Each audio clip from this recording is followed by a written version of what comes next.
6.17 부동산 대책이 발표되고 난 다음에 집값 인상에 대한 너무 가파른 인상에 대한 여러 가지 문제의식이 커져서 오히려 이제는 보유세를 좀 더 실효성을 강화하는 게 필요하고, 그리고 중산층의 안정된 주거를 보장하는 여러 가지 주택 임대차 보호법 필요하다라고 하는 여론이 형성되고 있다고 봅니다. 그 테이블 위에 저도 주택 임대차 보호법을 냈고, 그리고 오늘은 종합부동산세 인상에 대해서 말씀드리고자 합니다. 안녕하세요. 열린민주당 김진애 의원입니다. 아마 오늘 여러 가지 분위기도 가라앉아 있고, 그리고 오늘 11시 반에 정부에서 발표하는 종합부동산세 강화, 그리고 그에 따른 다른 여러 가지 보유세 인상에 관련된 이런 부분들에 대해서 굉장히 관심이 크실 텐데요. 그 전에 저희는 어제 발의한 종합부동산세 강화와 그리고 세금 납부에 대한 좀 합리화 방안, 이 부분에 대해서 제가 제기한 부분을 얘기를 드리고자 합니다. 제가 며칠 전에도 보도 자료로 말씀을 드렸듯이 종합부동산세가 도입이 된 게 한 10몇 년이 넘는데, 지난 10여 년 동안을 보면은 종합부동산을 거둔 세금 총액이 오히려 반토막이 났고, 종합부동산세를 납부하는 국민들은 한 10만 정도가 늘었다는 이 얘기를 했습니다. 그러니까 분명히 보유세로서의 종부세, 이 부분이 지금은 그렇게 별로 실효성이 있지 않다는 것이죠. 그렇기 때문에 인상이 불가피해서 작년 12월 달에 정부에서 더불어민주당을 통해서 안을 냈지만, 이것이 4월 총선의 여러 과정 중에서 흐지부지되고, 그리고 그동안은 오히려 종합부동산세 인상하는 부분, 이걸 강화하는 부분을 좀 약화시켜야 되는 게 아니냐, 더군다나 1가구 1주택에 대한 공제를 더 강화해야 되는 거 아니냐, 뭐 이런 여론들이 굉장히 있었기 때문에 정부에서도 또 국회에서도 약간 갈팡질팡한 면모가 적지 않아 있었습니다. 이번에 6.17 부동산 대책이 발표되고 난 다음에 집값 인상에 대한 너무 가파른 인상에 대한 여러 가지 문제의식이 커져서 오히려 이제는 보유세를 좀 더 실효성을 강화하는 게 필요하고, 그리고 중산층의 안정된 주거를 보장하는 여러 가지 주택 임대차 보호법 필요하다라고 하는 여론이 형성되고 있다고 봅니다. 그 테이블 위에 저도 주택 임대차 보호법을 냈고, 그리고 오늘은 종합부동산세 인상에 대해서 말씀드리고자 합니다. 제가 발의하는 거는 포인트는 딱 4가지입니다. 이것부터 먼저 얘기를 드리겠습니다. 지금 현재 정부에서 가지고 있는 과표 구간이 있습니다. 그게 6개로 돼 있는데 그거를 7개로 나누는 겁니다. 이건 나중에 도표에서 조금 더 말씀을 드리겠습니다. 이 구간은 지금 현재 3억 미만, 그리고 3억에서 6억, 6억에서 12억, 그 다음에 12억에서 50억 이렇게 되어 있는데, 이 구간이 너무 넓다. 그래서 이 사이를 구간을 하나를 더 만들어서 7개 구간으로 만들자 하는 게 첫 번째고요. 두 번째는 이 구간이 있으면 구간별로, 뭐 당연히 짐작하시겠지만 과표 구간이 낮을수록 조금 가격이 낮은 주택이고, 높아질수록 가격이 높아집니다. 그러니까 낮은 구간에 대해서는 세율을 올리되 조금 낮게 올리고, 누진으로 뒤로 갈수록 높은 구간이 될수록 세율을 높이자고 하는 게 두 번째 원칙입니다. 그 다음에 이제 세 번째가 1가구 1주택에 대한 세액 공제를 그동안 야당에서 굉장히 이 세액 공제를 높여야 된다, 아니면 1가구 1주택에 대한 아예 종부세 적용을 하지 않아야 된다, 이런 뭐 여론이 있었습니다만은, 이거는 조세의 형평성상 분명히 부과는 해야 되고, 다만 저희가 생각을 하는 거는, 이게 종합부동산세 들어왔을 때부터 많은 민원이 들어왔습니다. 이 주택에서 20년, 30년, 40년을 살아왔고, 그리고 이제는 나이가 들어서 소득도 많지 않은데 이렇게 종합부동산세 오르는 거를 과연 부담할 수 있느냐. 이거는 너무 합당하지 않은 게 아니냐. 이런 부분에 대한 불만이 많았기 때문에 제가 이번에 제기하는 거는 1가구 1주택, 특히 노령자 65세 이상 그리고 실거주하는 분들에 대해서는 세금 납부 유예 제도를 도입하자고 하는 겁니다.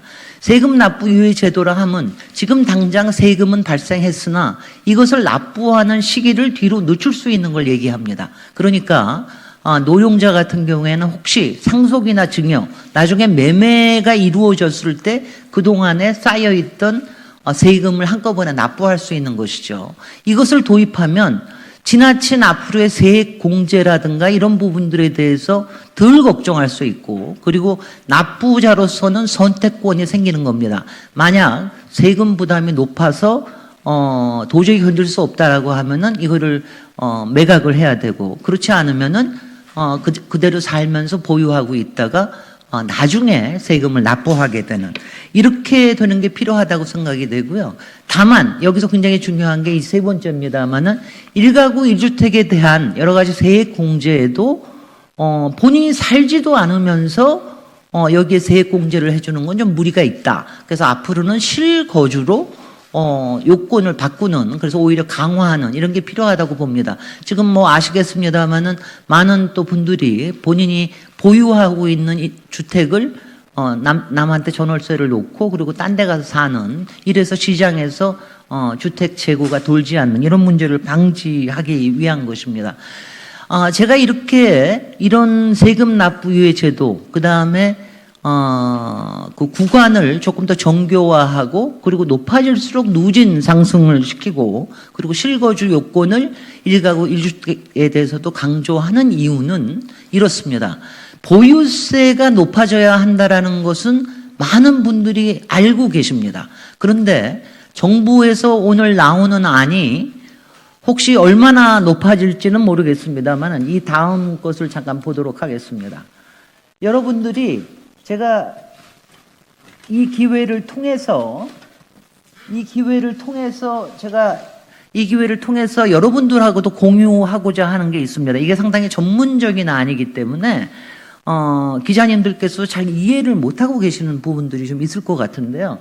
우리가 과표 구간이라고 그래가지고 지금 현재가 3억 이하, 3에서 6억, 6에서 12억, 12억에서 50억, 50에서 94억, 94억 초과 이렇게 얘기가 나오고 있는데, 이게 이렇게 되면 별로 종합부동산세 내는 사람들이 없는 거 아니냐. 근데 이거는 정확하게 이해를 하셔야 될 것이, 과표 구간이라고 하면 3억 이하면은 실제 거래인 경우에는 1주택이면은 17.6억 정도가 되고, 다주택인 경우에는 약 13억에서 14억 정도, 이 정도가 되는 자산 규모를 얘기를 한다는 겁니다.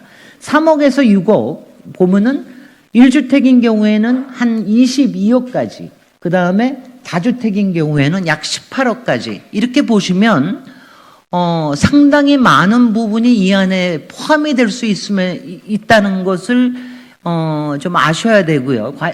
과표 구간에서도 지금 현재 이 요율을 만약 올린다고 하더라도 굉장히 조심스러워야 할 부분을 제가 한 가지만 말씀드리겠습니다.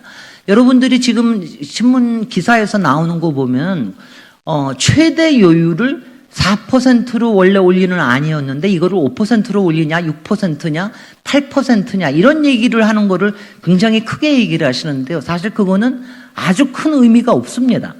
그거는 여기에 4%라고 하는 거는 94억 초과, 그러니까 시장 가격으로는 약 158억 정도 되는 사람이, 혹은 1가구라고 하더라도 162억이 되는 자산을 가진 사람한테나 적용이 되는 상당히 그럴 때 최대지, 많은 경우에는 이 앞에 구간 3억에서 12억 구간 사이에 있는 것들이 대부분일 것이기 때문에 지금 정부에서 내놓는 안에 대해서도 이 앞에 구간의 인상 요율이 얼마나 되느냐, 이 부분에 좀 관심을 가지고 지켜보시는 게 좋을 것 같고요. 저도 그 부분이 오히려 더 관심이 큽니다. 이 높은 구간이 5%가 된다, 이거는 전혀 의미가 없고, 이게 지금 현재 0.6%에서 5%로 뛴다는 의미는 절대로 아닙니다. 그걸 좀 이해를 해주셨으면 좋겠고요. 지금 그리고 또 하나 덧붙여서 말씀드리면, 지금 요율을 올리는 부분에서 저는 사실은 뭐 저도 상당히 지금 현재보다 올리는 것으로 제가 제안을 하고 있습니다만은 이거를 천천히 올리는 건 굉장히 필요합니다. 지금 현재 과표를 매기는 방식 자체가 여러분들 아시다시피 실거래가하고 공시 가격이라고 하는 거에 대한 차이가 있고요. 공시 가격이 실거래가를 거의 100% 반영을 못하고 있고, 그리고 거기에다가 또 공정시장 가액이라는 거로 해서 또 80%라고 하는 이걸 또 다시 내려주고 있기 때문에 사실은 공정시장 가격 그리고 공시지가에 대해서 현실화만 하더라도 종부세의 보유세로서의 이 효율은 생길 수 있다. 그리고 그 부분에 대해서는 그렇기 때문에 세율을 많이 올리는 것보다는 지금 실효성을 더 높이는 방법으로 하면서 많은 지금 이제 가구들이 굉장히 이제 많은데 또 최근에 집값이 올라갔기 때문에 앞으로 종부세 대상자들이 굉장히 많아질 수 있을 것 같은데 국민들의 담세 능력까지도 고려하면서 보유세를 올리는 이런 좀 신중하고 좀 정교한 방식이 필요하다고 생각이 됩니다. 이상 열린민주당 김진애 의원 종합부동산세 강화와 그리고 좀 더 합리적인 방법 그리고 국민들을 위한 세금 납부 유예 제도 이런 선택권을 강화하는 방안을 말씀드렸습니다. 감사합니다.